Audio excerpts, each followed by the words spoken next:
Vishwajit Bhattacharya, there are also PILs at the moment before the Supreme Court on the Place of Worship Act, and they claim that the cut-off date of August 15, 1947 to maintain status quo is arbitrary and violative of religious freedoms guaranteed under Article 25, 26 and 29 to Hindus, Sikhs, Jains and Buddhists. Do you agree that 1947 is an arbitrary date, and therefore the Place of Worship Act itself will have to now be reviewed by the Apex Court, or dare I say amended by Parliament?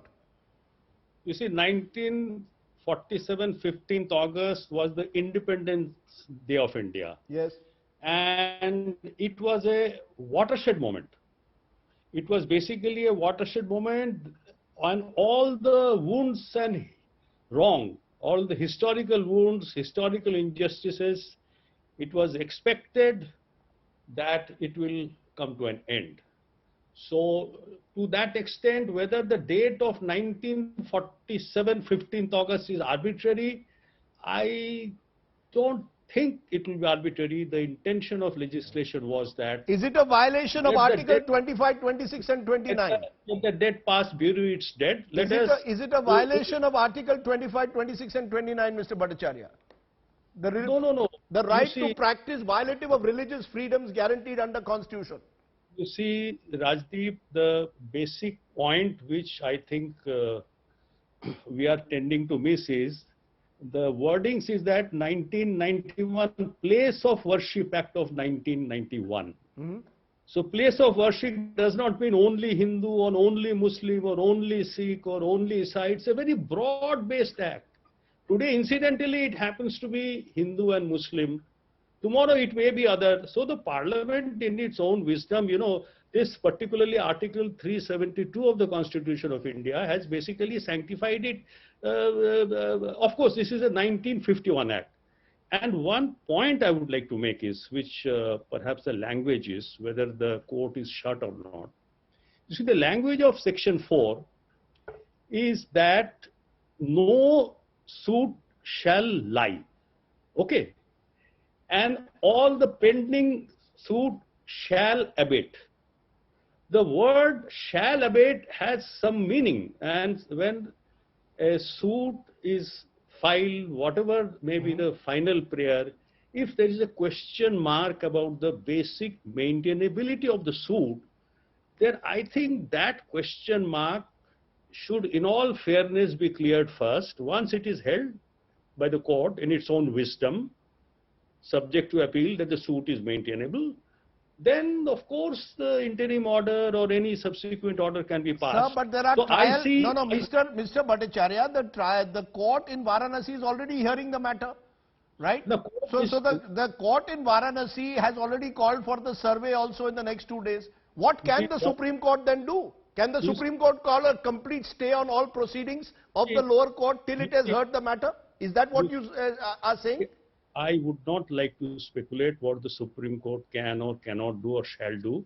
I will only remind the nation that on 9th of November 2019, in a far more contentious issue, the Supreme Court basically rose to the occasion and discussed this act also.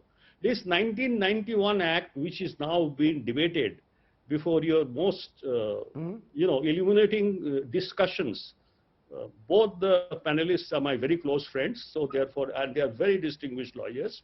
It's a very, very illuminating discussions we are having. But once a 5-judge constitution bench of the Supreme Court on 9th of November 2019 rose to the occasion, and so we have traveled up to 2022, there has not been any kind of disagreement anywhere, and the Prime Minister, Mr. Narendra Modi, made a categorical statement after that judgment. This is neither a victory or defeat for anybody. I think in the same spirit of peace, prosperity, liberty of thought, worship, belief and faith, Supreme Court will once again rise to the occasion and solve the problem. Sir,